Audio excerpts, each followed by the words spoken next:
नमस्कार, मैं सुकन्या सिंह आप सभी दर्शकों का अन्नदाता कार्यक्रम में स्वागत करती हूं। किसान हमारे देश के अन्नदाता हैं और वे ही हमारे देश के भाग्य विधाता हैं। ऐसे ही भारतीय किसानों को खेतीबाड़ी से जुड़ी हुई बहुत सी नई लाभकारी जानकारियां देने के लिए हर रोज सुबह हम आपके साथ आते हैं। तो चलिए कार्यक्रम शुरू करने से पहले देखते हैं क्या है आज के अन्नदाता में। टमाटर की बाजार में मांग साल भर बनी रहती है, जिससे इसकी खेती करने वाले किसान मालामाल हो जाते हैं। परंतु बदलते मौसम के कारण कभी कभी हानिकारक कीटों का प्रकोप अधिक होता है। ऐसी दशा में समय पर कीटों का नियंत्रण करना बेहद जरूरी हो जाता है। तो टमाटर की फसल में किसान हानिकारक कीटों की पहचान कैसे करें और समय रहते नियंत्रण के कौन से उपायों को अपनाएं, इस बारे में जानते हैं डॉक्टर सुनील कुमार से। आज चर्चा करेंगे टमाटर के कीट प्रबंधन के। तो फसलों में टमाटर में जो मुख्य रूप से कीट होते हैं, एक फल छेदक कीट होते हैं, दूसरे हरा तेला, सफ़ेद मक्खी, थ्रिप्स, सफ़ेद लट्ट होते हैं। तो इस तरह के जो कीड़े होते हैं, हम इसको कैसे प्रबंधन करें ताकि हमारा जो टमाटर है ये अधिक से अधिक पैदावार करे। फसल में मोइला, हरा तेला, सफेद मक्खी आदि कीट का प्रकोप हो सकता है, जो फसल की फूल पत्तियों का रस चूस लेते हैं। इनके प्रकोप से पौधों का विकास रुक जाता है, साथ ही पत्तियां मुरझाकर पीली पड़ जाती हैं। इसके बाद पत्तियों का गिरना शुरू हो जाता है। इनके नियंत्रण के लिए नीम तेल 5 मिलीलीटर प्रति लीटर पानी में घोलकर छिड़काव करें। यदि इन कीटों का प्रकोप अधिक हो तो ऐसी दशा में थाइमोथॉक्सम 25% WG 10 ग्राम प्रति पंप पानी में घोल बनाकर फसल पर छिड़काव करें। भूमिगत कीट जैसे सफ़ेद लट्ट होते हैं या टर्माइट्स होते हैं, दीमक होते हैं, तो इस तरह के जो कीड़े हैं उसको हम कैसे बचाएं। तो एक बीज उपचार आप कर सकते हैं। इसको इमिडाक्लोप्रिड से, क्विनोलफॉस या रिजेंट नाम की दवाई से इसको आप बीज उपचार करके लगाएं। अगर नर्सरी में बचाव करने के लिए आप इन्हीं दवाइयों को 1 से 1.5 ml प्रति लीटर पानी के हिसाब से आप उसका बीच बीच में छिड़काव कर सकते हैं। अपने प्रदेश में इस समय अधिकांश फसलों में सफेद लट का प्रकोप होता है। ये कीट सफेद रंग के होते हैं। इस कीट की प्रौढ़ अवस्था बीटल और लट अवस्था दोनों ही नुकसान अधिक करती हैं। फसलों में लट द्वारा नुकसान होता है, जबकि पेड़ पौधों में प्रौढ़ कीट द्वारा नुकसान होता है। अतः दोनों की रोकथाम समय पर करना बेहद जरूरी है, तभी फसल से अच्छी पैदावार मिल सकेगी। सफ़ेद लट के लिए खास करके जो होता है, इसके बड़े बड़े जड़ों को ये काट कर देते हैं, जिससे कि उसका बढ़वार रुक जाता है और न्यूट्रिएंट नहीं ले पाता है। तो हम इसमें खरीफ फसल में क्विनोलफॉस जो 25% आता है, इसको हम 1 से 2 ml प्रति लीटर पानी के हिसाब से घोल बना करके या 250 ml से लेकर के 300 ml तक प्रति बीघा किसी बजरी वगैरह में मिला करके इसको घेर दें और फिर आप सिंचाई पानी फव्वारा चला दें। टमाटर की फसल में फल छेदक इस कीट का वयस्क भूरे रंग का और लट हरे रंग की होती है। इस कीट की सबसे हानिकारक अवस्था लट होती है। लट शुरू में मुलायम पत्तों पर हमला करती है और बाद में फलों पर आक्रमण करती है। एक लट 2 से 8 फल नष्ट करने में सक्षम होती है। तो इसका नियंत्रण कैसे करें, वह इस प्रकार है। जो हमने फल छेदक कीट का बताया, इसमें एक फेरोमोन ट्रैप आती है जिसको हम फसल में लगा देते हैं किसी, तो उसमें एक फेरोमोन ट्रैप में एक ल्योर होता है जो कि मेल कीटों को आकर्षित करता है। मेल कीटों को आकर्षित करने के बाद हम उसको क्या करते हैं, मार देते हैं, और उससे क्या होता है कि अगला जनरेशन उससे तैयार नहीं होती है ज़्यादा। तो हम और अपने खेतों में उसकी मॉनिटरिंग भी करते रहते हैं कि हमारा फेरोमोन ट्रैप में कितने नर प्रतिदिन या 24 घंटे में कितने नर उसमें आ रहे हैं। तो इससे पता चलता है कि आसपास में फल छेदक कीटों की कितनी संख्या है। तो उस आधार पे हमारा क्या पता, आर्थिक क्षति स्तर का भी पता चलता है कि हम कीटों का कितना क्षति हो सकता है। तो उस हिसाब से भी हम कीटनाशक का छिड़काव करते हैं। नहीं तो अगर हम नीम तेल का भी इसमें छिड़काव कर सकते हैं। आप 3 से 5 ml प्रति लीटर पानी के हिसाब से फल और फूल बनने के समय में अगर करें तो ये फल छेदक कीट जो होते हैं उसको, फलों को नुकसान कम करते हैं। तो हम इस तरह से टमाटर में कीटों का प्रबंधन कर हम अधिक लाभ ले सकते हैं। धन्यवाद। किसान भाइयों, अभी तक आपने खेती से जुड़ी हुई कुछ उपयोगी जानकारियां देखी। अब लेते हैं एक छोटा सा ब्रेक, जल्द ही लौटेंगे और कार्यक्रम में आगे भी है खेतीबाड़ी से जुड़ी हुई महत्वपूर्ण जानकारियां, तो बने रहिए हमारे साथ। ब्रेक के बाद आप सभी दर्शकों का अन्नदाता में स्वागत है। चलिए अब रुक करते हैं अगली कड़ी की ओर। किसान भाइयों, आपने ये कहावत तो सुनी होगी, जिंदा हाथी लाख का और मरा हाथी 1.25 लाख का। उसी प्रकार ताजे फूलों से तो किसानों को बाजार में अच्छा मुनाफा मिलता ही है, परंतु सूखे फूलों से भी किसान काफी अच्छा लाभ ले सकते हैं।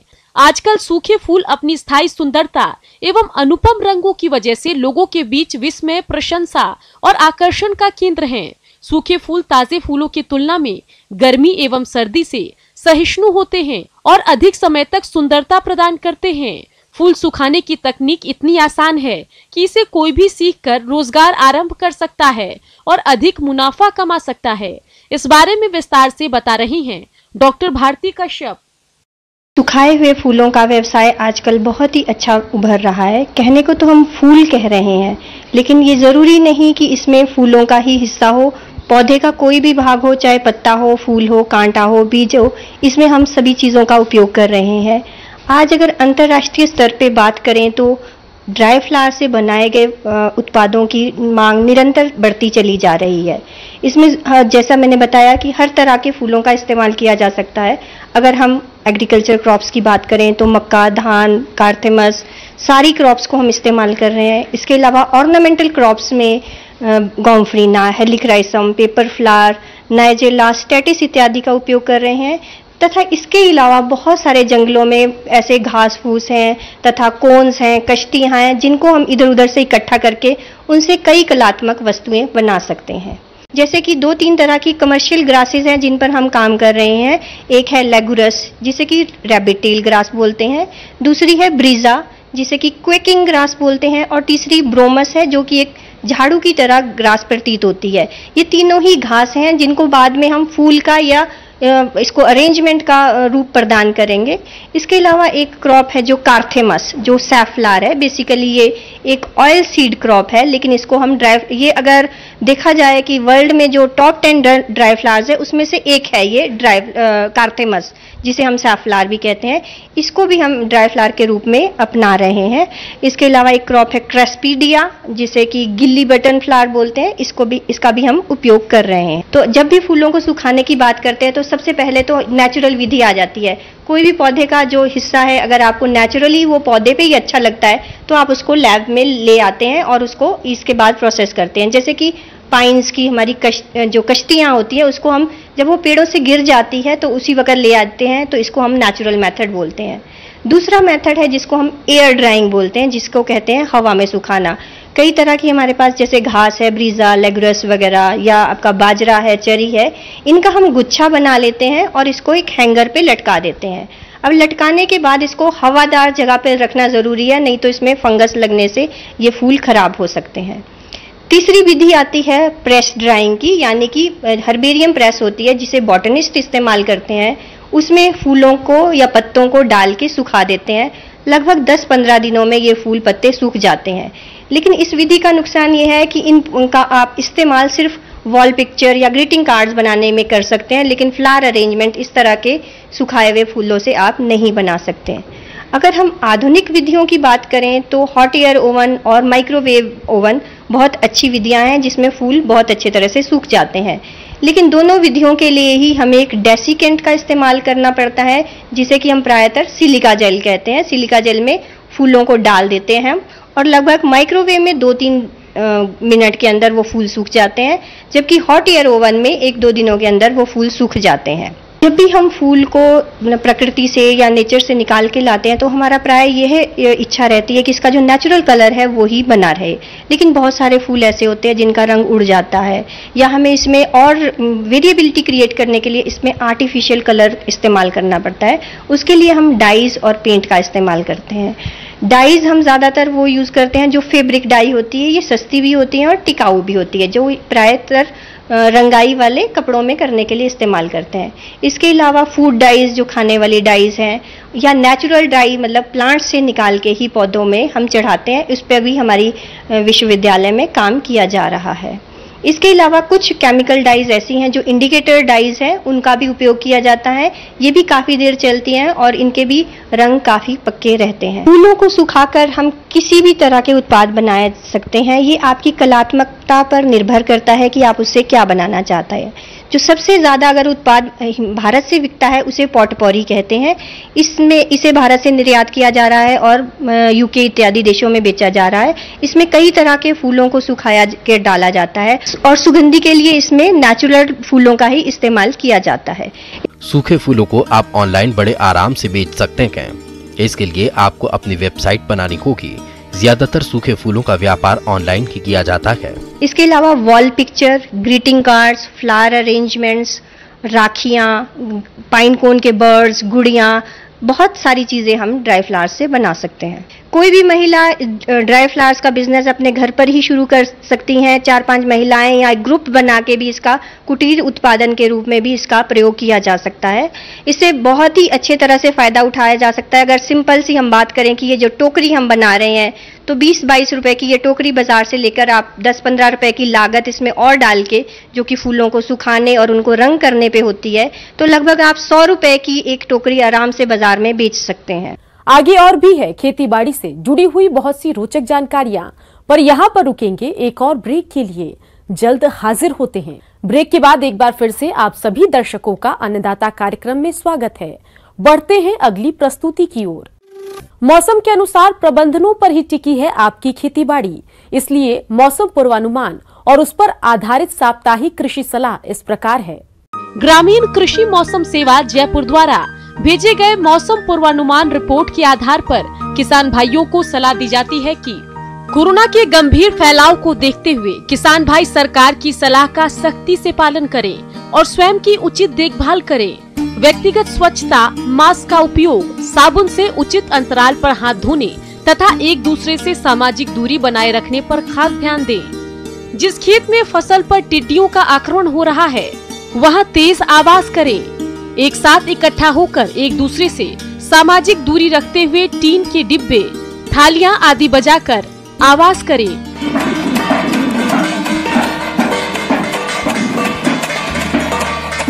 जिससे टिड्डी दल खेत में आक्रमण नहीं कर पाएंगे।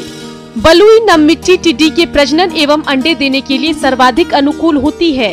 अतः टिड्डी दल से आक्रमित हुए ऐसे क्षेत्रों में जुताई करवा दें एवं जल भराव करा दें, जिससे टिड्डी के अंडों को नष्ट किया जा सके। सफेद लट के रोकथाम के लिए इमिडाक्लोरपिड 17.8 SL 300 मिलीमीटर प्रति हेक्टेयर की दर से 80 से 100 किलोग्राम मिट्टी के साथ मिलाकर खेत में भुरकाव करके सिंचाई देवें। RGC 1017, RGC 1031, RGC 1038, RGC 1055, ग्वार उदय RGC 1033 ग्वार की उन्नत किस्में हैं। बुआई के लिए 15 से 20 किलोग्राम बीज प्रति हेक्टेयर काम में लेवे। वर्षाकालीन कद्दू वर्गीय फसलें जैसे करेला, खीरा, लौकी, कद्दू, तुरई आदि का बुआव करने का समय है। बीजों को कार्बेंडाजिम 50 WP 2 ग्राम प्रति किलोग्राम की दर से उपचारित करें। बाजरा, ज्वार एवं मक्का की फसल जिन क्षेत्रों में 3 से 4 सप्ताह की हो गई है वहां निराई गुड़ाई कर खरपतवार निकाल देवे तथा वर्षा वाले दिन बाजरा एवं ज्वार में नत्रजन उर्वरक की शेष मात्रा छिटक देवे। पपीते की फसल में पर्ण कुंचन एवं मोजेक रोग की रोकथाम हेतु रोगग्रस्त पौधों को उखाड़कर नष्ट कर दें और रोग के प्रसार को रोकने के लिए मिथाइल डिमेटाल 25 EC 1 मिलीलीटर प्रति लीटर पानी की दर से छिड़काव करें। अन्नदाता हेल्पलाइन निशुल्क फोन संपर्क सेवा के माध्यम से आपके द्वारा पूछे गए प्रश्नों में से 1 या 2 महत्वपूर्ण प्रश्न को हम अपने कार्यक्रम में शामिल करते हैं। इसी के तहत आज का चयनित प्रश्न और उसका जवाब इस प्रकार है। आज के अन्नदाता हेल्पलाइन में जिस प्रश्न को कार्यक्रम में शामिल किया गया है उसे पूछा है गांव देवा, जिला जैसलमेर के किसान महेंद्र प्रसाद ने। आप बरसात में बकरियों की देखरेख के बारे में जानकारी चाहते हैं तो महेंद्र प्रसाद जी आपकी जानकारी के लिए प्रस्तुत है कार्यक्रम का यह अंश। बरसात में बकरियों को कैसे रखरखाव किया जाए और इसके बारे में कुछ बोलना चाहता हूँ। बकरी जो है सबसे ज़्यादा जो बकरी की मौत होती है ये बरसात और ठंड के टाइम होती है। बाकी समय पे बकरी को पालने में और पालन पोषण करने में इतना दिक्कत नहीं आती है जितना बरसात और ठंड में होती है। जो अभी जो बरसात का सीजन चल रहा है तो बरसात में कुछ चीज़ हम बताएंगे। किसान भाइयों, जैसा कि आप सभी जानते हैं कि अभी बरसात का मौसम चल रहा है और इस समय में भी आप बकरी पालन से अधिक लाभ प्राप्त करना चाहते हैं तो इनका आवास प्रबंधन कैसे करें, आइए जानते हैं। क्योंकि बकरी का आवास है बहुत महत्वपूर्ण है।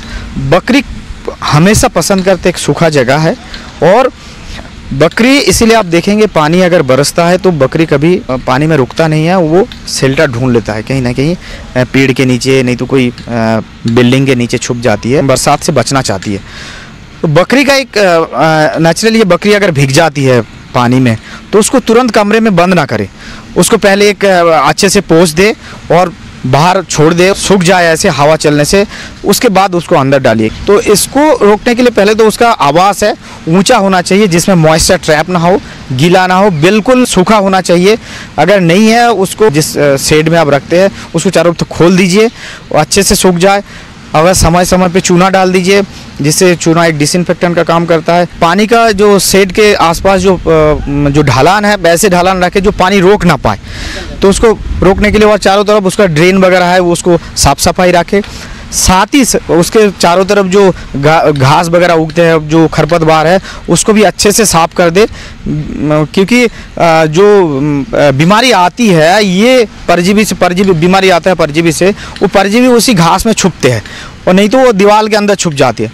तो दीवार को अच्छे से पुताई कर दे समय समय पे चूने से और दवाई से छिड़कते रहे जिससे वो जो कीड़े मकोड़ा है वो उसने ना रोके। किसान भाइयों, अभी आपने बकरियों के आवास प्रबंधन के बारे में जानकारी हासिल की। अब आइए जानते हैं बरसात के मौसम में बकरियों के आहार प्रबंधन के बारे में। बकरी क्या खाने में सबसे ज़्यादा पसंद तो करते हैं पत्तियाँ, और बरसात में जो चारा उगते हैं उसको भी पसंद करते हैं। तो इसमें जरूर ध्यान दे जो जब पानी गिर जाता है तुरंत उसके बाद बकरी को ना छोड़े, पानी थोड़ा झड़ जाए पत्ते से उसके बाद छोड़ दीजिए, जो जिससे क्या उसका आहार संतुलित रहेगा और जो पानी खाने में मतलब उसके डाइट में कम आएगा। और दाना अगर देते हैं, दाना में बकरी में खास तरह जो खली देते हैं बकरी का दाने में वो है ग्राउंडनट की जो मूंगफली वाला दाना देते हैं, और वो बहुत जल्दी फंगस पकड़ता है बरसात में, उससे अफ्लाटॉक्सिकोसिस हो सकता है। तो बकरी में ये बीमारी होने का चांसेस बहुत ज़्यादा है, तो इसीलिए बिल्कुल इसमें ध्यान दे। कोई भी खली बकरी को जब खिला रहे हैं तो उसको अच्छे से देख ले जो उसके अंदर कोई फंगस वगैरह ग्रो ना हो, अगर हुआ है तो उसको निकाल दीजिए। उसका जो दाना बनाते हैं वो फ्रेश कोशिश करें जो फ्रेश डेली का डेली दाना बने और बकरी को खिलाया जाए। और दाना बनने के बाद इस जगह ऐसी जगह पे रखा जाए जिसमें मॉइस्चर बिल्कुल ना आए, बिल्कुल सूखा रहे, उसके बाद ही बकरी को खिलाया जाए। और साथ ही में बकरी जो है जो दाना है वो थोड़ा सा बड़े साइज का दाना पसंद करते हैं, उनको बिल्कुल डास्ट वाला दाना मत खिलाए, दालिया जैसे दाना बनाए जिससे बकरी को खाने में भी आसान रहे और वो अच्छे से खा ले। उसके साथ साथ पानी को हर दिन बदल दे, डेली बदल दे, और जो बचा हुआ पानी है उससे निकाल दे नाद से, दूसरे दिन फिर से नया पानी डाले, जिससे एक जानवर को एक स्वच्छ पानी मिलता रहे और जानवर स्वस्थ रहे। यही सब बिंदुओं को आप ध्यान रखेंगे तो आपका बकरी स्वस्थ रहेगा और आपको इससे बहुत ज़्यादा लाभ मिलेगा। आज की इसी कड़ी में जिस दूसरे प्रश्न को कार्यक्रम में शामिल किया गया है उसे पूछा है गांव छापर जिला भरतपुर के किसान उमाकांत सिंह ने।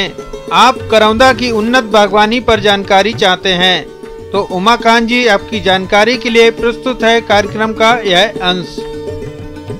साथियों, करौंदा का जो फल है ये सीधे प्रयोग नहीं किया जाता है। जहाँ तक इसके प्रजाति की बात है, करौंदे की दो मुख्य प्रजातियाँ हैं और ये दोनों अपने फल के आकार के नाम से जानी जाती हैं।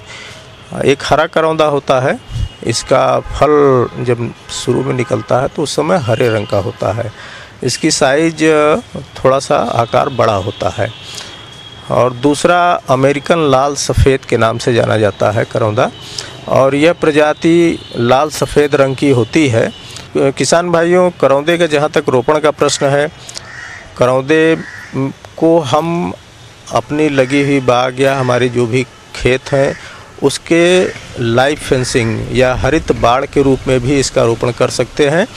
और इसको हम अगर 5-5 फीट की दूरी पर अपने खेत के चारों तरफ इसको लगा दें तो कुछ समय में ये एक बाड़ के रूप में तैयार हो जाएगा, क्योंकि करौंदे के पेड़ में कांटे भी होते हैं, तो कोई भी जानवर इसको जो है नुकसान या नहीं कर पाते हैं और इसको पार भी नहीं कर पाते हैं। इसलिए जो है जानवरों से सुरक्षा होती है हमारे खेत की या बाग की। बहुत से किसान भाई इसको बाग के रूप में भी लगाते हैं, जहाँ पर हमारे किसान भाई विशेष रूप से उसका केवल करौंदे के फल के लिए ही खेती करते हैं, तो वहाँ पर इसको वो एक दूसरे से दूरी को थोड़ा सा बढ़ा करके वो वहाँ पर रोपण करते हैं।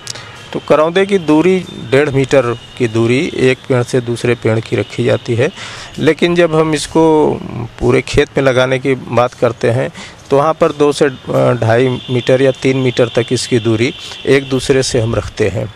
तो इस प्रकार हमारा करौंदा जो है ये उसका विकास अच्छा होता है।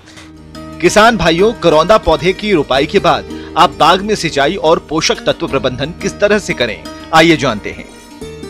रोपण करने के बाद इसकी सिंचाई कर देते हैं। करौंदे की बढ़वार थोड़ा धीमी गति से होती है, तो इनको हम अगर पोषण देते हैं तो ये बढ़ते हैं और 3-4 साल बाद इसमें फलत आनी शुरू हो जाती है।